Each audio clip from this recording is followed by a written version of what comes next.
सहदेव भगवान की महिमा और उनके प्रभाव को जानते थे। इतना कहकर के वे मौन हो गए।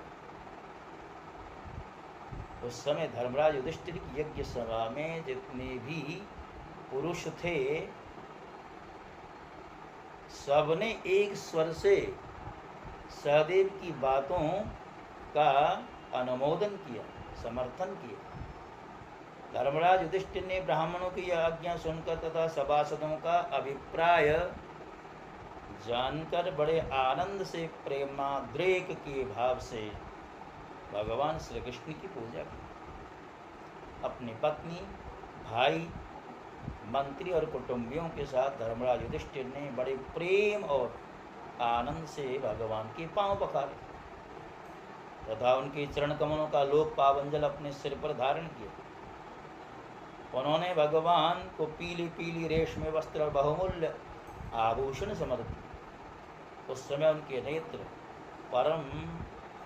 नेत्र प्रेम और आनंद के आंसुओं से इस प्रकार भर गए कि वे भगवान को भलीभांति देख भी नहीं सके। यज्ञ सभा में उपस्थित सभी लोग भगवान श्री कृष्ण को इस प्रकार पूजित सत्कृत देखकर हाथ जोड़े हुए नमो नमः, जय जय इस प्रकार के नारे लगाकर उन्हें नमस्कार करने लगे। उस समय आकाश से स्वयं ही पुष्पों की वर्षा होने लगी। राजन, अपने आसन पर बैठा हुआ शिशुपाल यह सब देख सुन रहा था।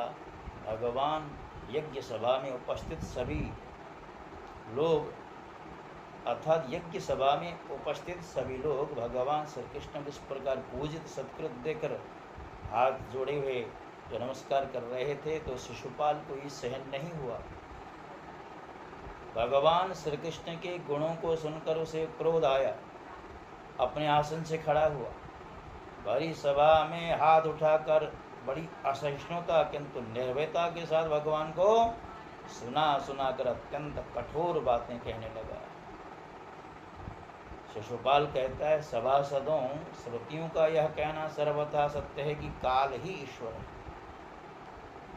लाख चेष्टा करने पर भी वह अपना काम करा ही लेता है। इसका प्रत्यक्ष प्रमाण हमने देख लिया।